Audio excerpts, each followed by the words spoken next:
Hair's good. Hair's good. I got you. Don't worry, I got you. All right, are you ready? I'm gonna count you down. Make eye contact with the lens right here. In 3, 2, 1. We're rolling. And hundreds of thousands of others who face grave uncertainty because of the rescinding of DACA. And hundreds of thousands of others who face grave uncertainty because of the rescinding of DACA. Whether you're a Republican, Democrat, Independent, or anything else.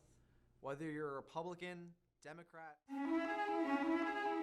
And this sounds really angsty, but like I'm pretty sick and tired as a service director of working for justice when our students are experiencing injustice themselves and not empowering them to challenge that injustice in their own lives. I am here to break the cycle of fear. I want to be able to look at my parents and tell them everything will be okay. We don't have to keep living in fear. My name is Yael, Balbuena, Basto, and I am proud to say that I am a dreamer. Thank you.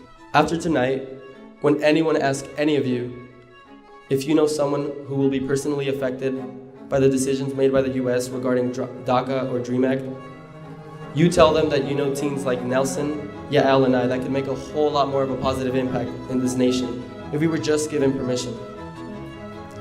My name is Saul Rascon Salazar. I'm currently a DACA recipient, and I encourage all of you to please continue fighting for my presence in this country I call home. So when you leave here today, and someone asks you why you support Dreamers, you say this. You say, I have a friend named Nelson, and there are thousands more like him, and they deserve to live the American dream. So let's give these dreamers hope. And together, we can give these dreamers more than a dream to chase, but a path to follow.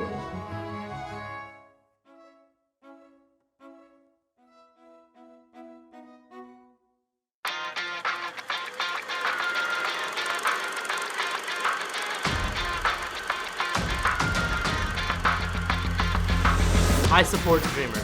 I support dreamers. Yo apoyo a los soñadores. I support dreamers. I support dreamers. I support dreamers. I support dreamers. I support dreamers. Dream on.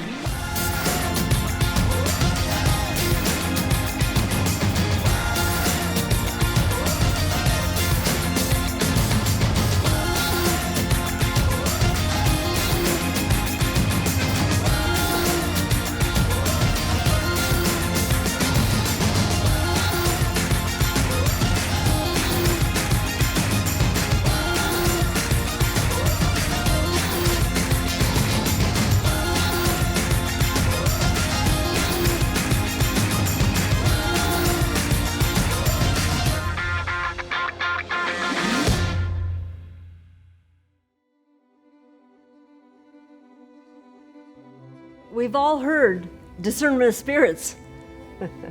This was a discernment of spirits. Of course it was. My trusty colleague, Bob Ryan, principal at Brophy, and I discerned.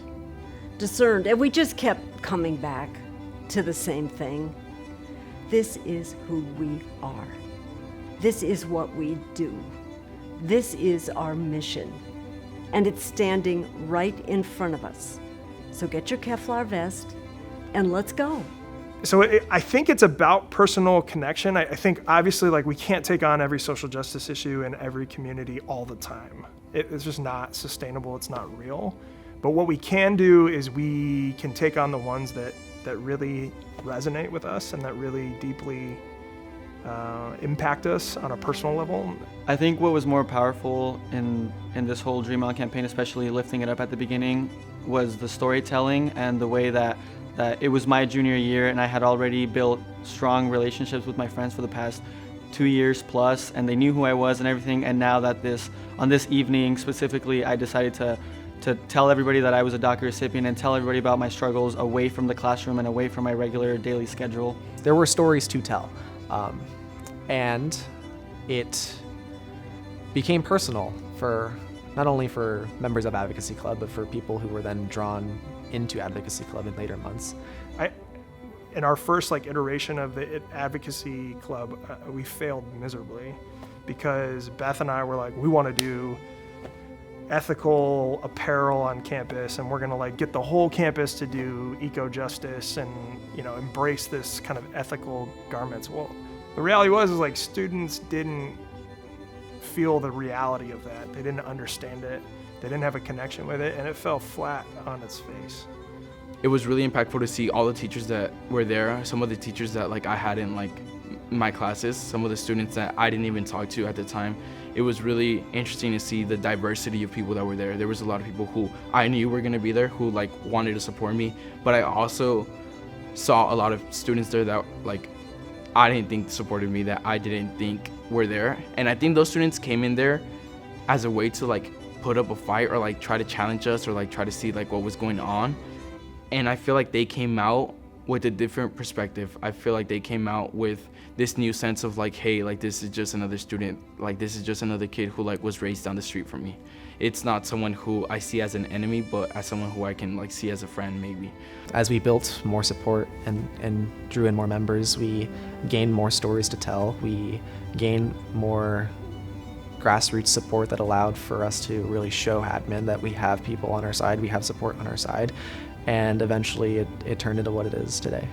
I think the biggest problems arose when we were lacking in our communication in terms of the purpose, objective, why we were doing something or how we were going to do it. When we were able to communicate and able to talk, I think the problems solved themselves pretty quickly. Was it arduous? No. I mean, yes. Was it uncomfortable? Yes. But on graduation day, I can't say to the parents, I hope your children are a little bit uncomfortable about the cultural norms they have to face, and then I can't be uncomfortable. I think, right, narrative is just, you can't argue with it. You can't tell someone that their story and their reality isn't true. Well, you can, but it just isn't effective. I never expected it would be this big. I never expected honestly, like it shaped my life now that I'm reflecting on it. Like, I don't know if I would be doing this I wouldn't be doing this if it wasn't the case. I wouldn't have gotten the awards I've gotten for it. I wouldn't have met the people I've met. I wouldn't have traveled. It really did shape my life, and I think it's gonna shape my future because I know that from here on out, like I'm gonna continue doing this work. I'm gonna keep fighting for this cause, and I definitely like made friendships that like I would have never made if I didn't speak about my story, and so it really did change my life.